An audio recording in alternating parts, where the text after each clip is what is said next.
Good evening.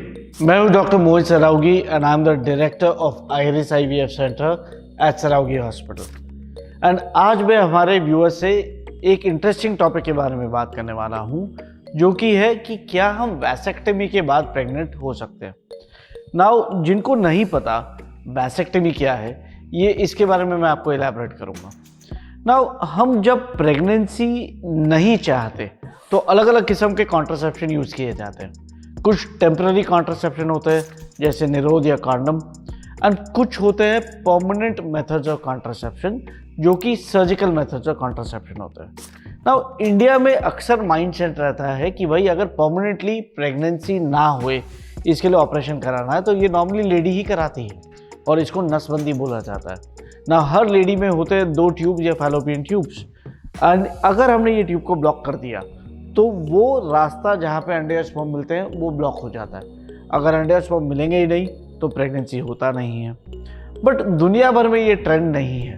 दुनिया भर में लेडी के ट्यूब ब्लॉकेज से ज़्यादा कॉमन होता है वैसेक्टमी, यानी मेल्स के ट्यूब का ब्लॉकेज। सो जैसे लेडी में 2 ट्यूब्स होते हैं वैसे जेंट्स में भी 2 ट्यूब्स होते हैं। इसको बोलते हैं वासा डेफरेंस। ये जो ट्यूब्स है ये गुटी से बाहर निकल करके पीनिस तक आते हैं और इनका काम है स्पर्म्स को ट्रांसपोर्ट करना। ये गुटी से स्पर्म्स पीनिस तक ट्रांसपोर्ट करते हैं और यही इवेंचुअली डिस्चार्ज होता है इजैकुलेशन में। इसी के ज़रिए प्रेगनेंसी होती है। बट यदि ये ट्यूब्स को भी ब्लॉक कर दिया जाए तो फिर स्पर्म्स डिस्चार्ज में पहुंचेंगे ही नहीं और प्रेगनेंसी होगी नहीं, और इसी सर्जरी को वैसेक्टमी बोलते हैं। इनफैक्ट अगर आप स्टैटिस्टिक्स देखेंगे तो USA में ही हर साल 5 लाख लोग वैसेक्टमी कराते हैं और 5 करोड़ से ज़्यादा मेल्स ऑलरेडी वैसेक्टमी करवा चुके होते हैं। इसका कारण ये है, ये प्रोसीजर बड़ा सिंपल है, क्विक है और लेडी के ट्यूब ब्लॉकेज से भी ज़्यादा आसान माना जाता है। बट कई बार ज़िंदगी में दुर्घटना घट सकती है। फॉर एग्जाम्पल कई बार कपल्स ऐसे होते हैं जिन्होंने यानी परमानेंट स्टेरिलाइजेशन ऑपरेशन करा दिया, बट देन घर पे गॉड फॉरबिड कोई मिसहैप हुआ या बेबी को कुछ प्रॉब्लम हुआ और फिर वो इच्छा रखते हैं कि भाई हमें दोबारा प्लान करना है, अब हमारे पास ऑप्शंस क्या है। ये कॉम्प्लिकेशन या प्रॉब्लम क्रिएट करता है। बट इसमें आपको फिक्र करने की ज़रूरत नहीं है। यदि आपका वैसेक्टमी ऑपरेशन हुआ या ट्यूब ब्लॉकेज हुआ है तो प्रेगनेंसी के 2 या 3 रास्ते आगे हैं। पहले तो होता है सर्जिकल रिवर्सल ऑफ वैसेक्टमी। इसके लिए यूरोलॉजिस्ट के पास जाके जो ट्यूब को ब्लॉक किया था उसको एजेस काट के एंड टू एंड ज्वाइन कर देते हैं। इसको बोलते हैं एनास्टोमोसिस।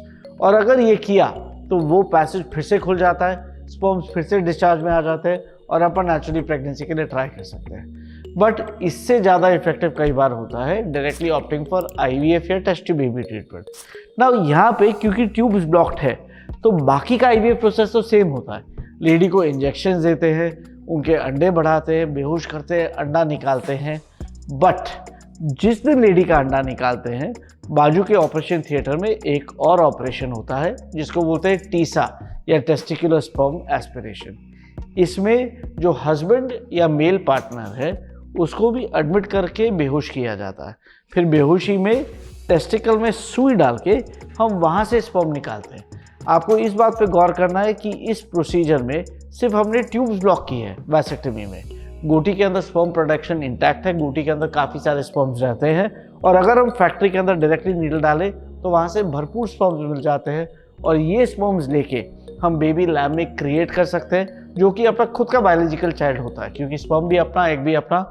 और एक बार ये बेबी रेडी हुआ तो इसको डायरेक्टली यूट्रस में या लेडी के वूम्ब के अंदर छोड़ दिया जाता है। इसमें प्रेगनेंसी के चांसेस बाकी प्रोसीजर्स रिवर्सल प्रोसीजर नेचुरल से कई गुना ज़्यादा रहते हैं और ये ग्रेटिफाइंग मानते हैं। मतलब ये सेटिस्फाइंग प्रोसीजर है कि भाई इमीडिएट रिजल्ट देखने मिलते हैं। तो यदि आप किसी को जानते हैं जिसका ट्यूब ब्लॉकेज ऑपरेशन हुआ है, चाहे ये लेडी हो या जेंट्स हो, तो उन्हें ये आपने बताना है कि IVF के जरिए उनका प्रेगनेंसी ज़रूर हो सकता है। आई होप ये वीडियो आपको इन्फॉर्मेटिव लगी हो। इफ़ सो हमारे चैनल को ज़रूर सब्सक्राइब कीजिए। कोई क्वेश्चंस हो तो कमेंट्स में ज़रूर लिखिए, हम इसका रिप्लाई करेंगे। And thank you and have a good day.